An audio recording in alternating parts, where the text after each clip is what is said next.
Hindi tutorial classes में आप सभी का स्वागत है। आज हम लोग हिंदी व्याकरण में शब्द निर्माण में प्रत्यय की भूमिका को समझने का प्रयास करेंगे या उसको समझेंगे।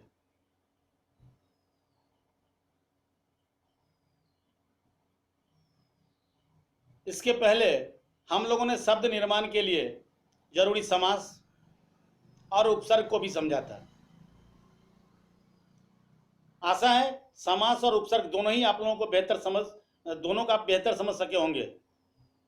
अगर कुछ बाकी रह गया हो तो एक दो बार फिर संबंधित विषय से जुड़े वीडियो को जरूर देखें और नोट सहित उससे संबंधित सभी प्रश्नों को भी बनाते चलें। शायद इससे आपको आगे तैयारी करने में काफी आसानी होगी। खैर, अब हम लोग आगे चले, लेकिन अभी तक अगर आपने वीडियो को लाइक नहीं किया तो लाइक करें, शेयर करें, कमेंट करें और यदि अभी तक आपने चैनल को सब्सक्राइब नहीं किया है तो चैनल को सब्सक्राइब करें, बेल आइकन जरूर दबाएं ताकि समय से नए वीडियो का नोटिफिकेशन आप सबको मिलता रहे। तो आइए अब विषय वस्तु पर लौटते हैं और देखते हैं शब्द के निर्माण में प्रत्यय की क्या भूमिका होती है। प्रत्यय, तो प्रत्यय क्या है? जो शब्दांश मूल शब्दों के अंत में जुड़कर उनके अर्थ में परिवर्तन अथवा विशेषता ला देते हैं उन्हें प्रत्यय कहते हैं।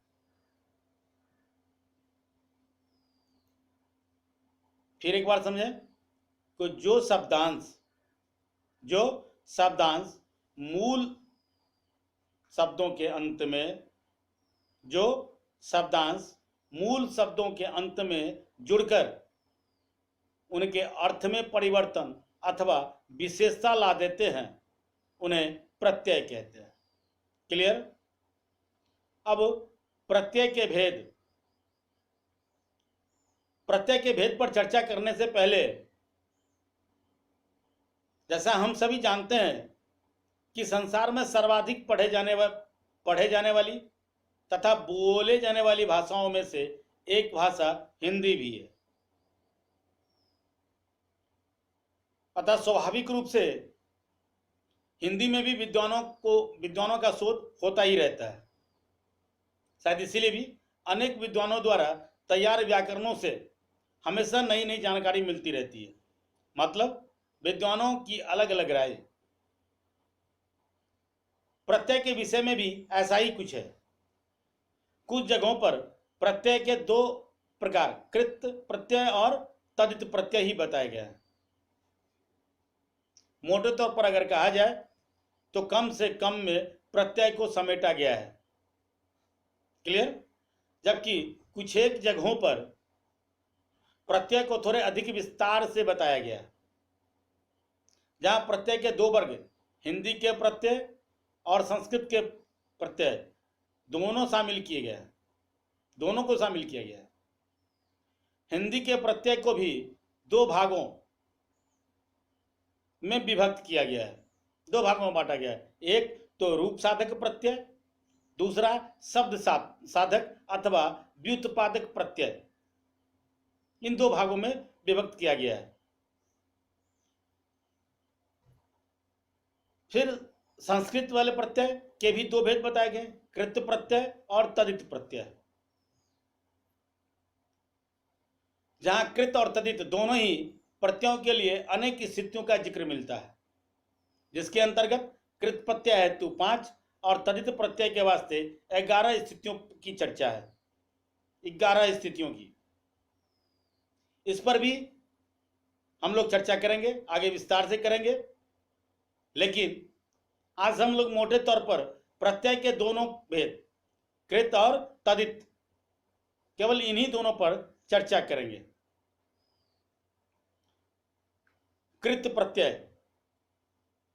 जो प्रत्यय क्रिया अथवा धातु के अंत में जुड़कर संज्ञा या विशेषण शब्दों की रचना करते हैं। याद रखिएगा, जो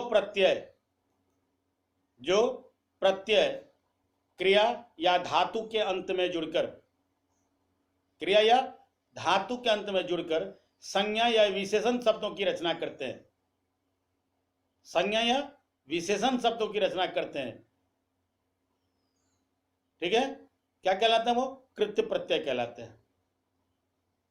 यहां कृत्य प्रत्यय के अंतर्गत आने वाले कुछ प्रत्ययों पर हम लोग एक नजर डालते हैं और देखते हैं वो कौन कौन से प्रत्यय हैं जो कृत्य प्रत्यय के अंतर्गत आते हैं। इनके अंतर्गत आने वाले प्रत्ययों पर एक नजर, जिसमें अक्कड़, याद रखिएगा, अक्कड़, ऊ, वैसा, वाला, हार, दार, आलू, औना, नी, ना, आन, आई, आवट, ई, आहट, आहट, आहट, आवा, ता, आ आदि प्रत्यय है जो कृत प्रत्यय के अंतर्गत आते हैं। अब इन प्रत्ययों से बनने वाले कुछ शब्दों को भी देखते हैं। हर प्रत्यय के एक एक उदाहरण देने का मैंने कोशिश किया है, जैसे भुलक्कर, कमाऊ, गवैया, पढ़ने वाला, होनहार, देनदार, कृपालु, खिलौना, चटनी, खाना, उड़ान, पढ़ाई, सजावट, हंसी, घबराहट, भुलावा, कतरनी, खेती, झूलना, डूबता, सूखा आदि। अब तदित प्रत्यय, जो प्रत्यय संज्ञा, सर्वनाम, विशेषण अथवा अव्यय, याद रखिएगा, जो प्रत्यय संज्ञा, सर्वनाम, विशेषण अथवा प्रत्यय के अंत में लगाए जाते हैं। फिर से एक बार, जो प्रत्यय संज्ञा के अंत में, सर्वनाम के अंत में, विशेषण के अंत में अथवा अव्यय के अंत में लगाए जाते हैं, उन्हें तदित प्रत्यय कहते हैं। तदित प्रत्यय के कुछ उदाहरणों को अगर हम लोग देखें तो हम लोग देखेंगे इसके अंतर्गत अक, आर, इया, ई, एरा, कार, डार, गर, वान, वाला, अक्कड़,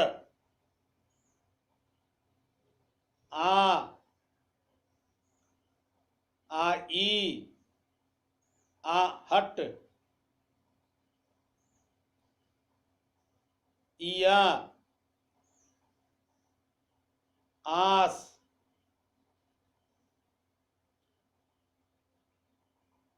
त्व, ता, पन, आल, आल,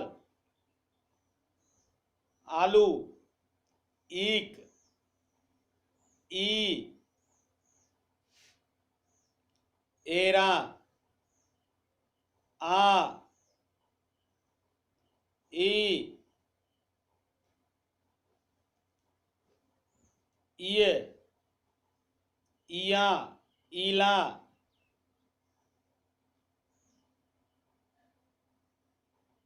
इसके अतिरिक्त वान, और या आदि ऐसे प्रत्यय तदित प्रत्यय के उदाहरण हो सकते हैं। अब इन तदित प्रत्ययों से बनने वाले कुछ उदाहरणों को हम लोग देखें या फिर उसको देखने का प्रयास करते हैं। इसमें लेखक, सुनार, सुखिया, तेली, सपेरा, पत्रकार, ईमानदार, जादूगर, कोचवान, दूध वाला, पियक्कर, भुलावा, भुलावा बुराई, ठीक, करवाहट, इसी तरह कालीमा, मिठास, अपनत्व, दाता, बचपन, ससुराल, पौराणिक, बंगाली, चचेरा, भूखा, धनी, मानवीय, रंगीला, दयालु, धनवान, बम्बैया आदि इसके उदाहरण हो सकते हैं। तदित प्रत्यय से बनने वाली ये कुछ शब्द थे। इस प्रकार यहाँ हम लोगों ने देखा कि प्रत्यय वो हैं जो शब्दों के अंत में जुड़कर उसके अर्थ में नवीनता या विशेषता ला देते हैं। क्लियर? अभी जितने उदाहरण हम लोगों ने देखे उन सभी उदाहरणों के आधार पर इतना तो कहा ही जा सकता है कि प्रत्यय वो हैं जो शब्दों के अंत में जुड़कर उसके अर्थ में नवीनता या विशेषता ला देते हैं। क्लियर? क्रिया अथवा धातु के